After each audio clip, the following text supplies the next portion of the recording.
ডাকসু নির্বাচনকে ঘিরে ছুটির দিনেও সরগরম ঢাকা বিশ্ববিদ্যালয় ক্যাম্পাস। কেন্দ্রীয় সংসদের পাশাপাশি প্রচারণায় সরব হল সংসদের প্রার্থীরা। চলছে বিভিন্ন প্যানেলের পাল্টাপাল্টি অভিযোগও। নূর হোসেনের রিপোর্টে দেখুন বিস্তারিত।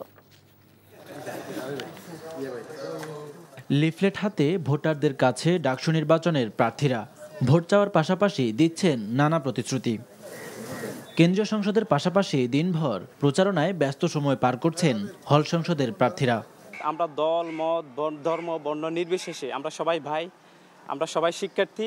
সেই জায়গা থেকে আমরা সবাই এখানে অবস্থান করছি। আমাদের যে চাওয়া পাওয়া, আমরা বিশ্ববিদ্যালয়ের প্রশাসনের কাছে যে চাওয়া পাওয়া, শিক্ষার্থীদের যে অধিকার, সেটা আমরা বলবো। যদি বিপি আমি হতে পারি তাহলে আমাদের প্রথম হচ্ছে যে হলের যে খাবার সংকট সেটা নিরসন করার চেষ্টা করব।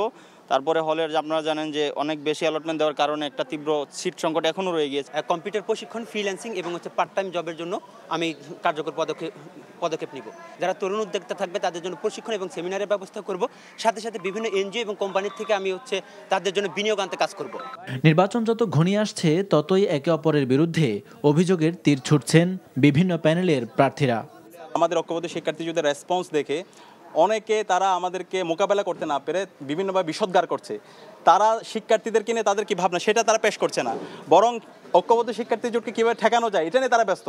এখন পর্যন্ত তাদের শিক্ষার্থীদের নিয়ে তাদের কোনো ভাবনা তারা আমাদেরকে দেখাতে পারে নাই। তো আমরা অনুরোধ করবো, আপনারা আপনাদের শিক্ষার্থীদেরকে নিয়ে ভাবনার কথাগুলো বলেন, আপনারা কেমন ঢাকা বিশ্ববিদ্যালয় চান ওই কথাগুলো বলেন।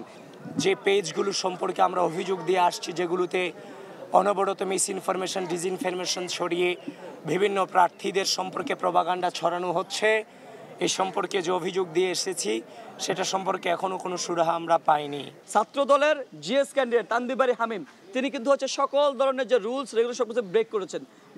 কিন্তু পরবর্তীতে আমরা কি দেখেছি, নির্বাচন কমিশনের পক্ষ থেকে বলা হচ্ছে যে রুলস রেগুলেশন তিনি ব্রেক করেন নাই। তিনি 15 জন নিয়ে এসে মিছিল মিটিং দিয়েছেন, সেটা দরজার বাইরে দিয়েছেন, দরজার ভিতরে 5 জন নিয়ে ঢুকেছেন। এটা যদি হয় মনোভাব, তাহলে অবশ্যই এটাকে আমি দুর্বিসন্ধি হিসেবে দেখি।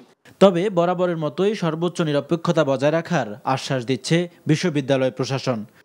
নূর Hossain, NTV news, Dhaka. Bundle থাকলে প্রতি সেনমানিতে টাকা বাঁচবে।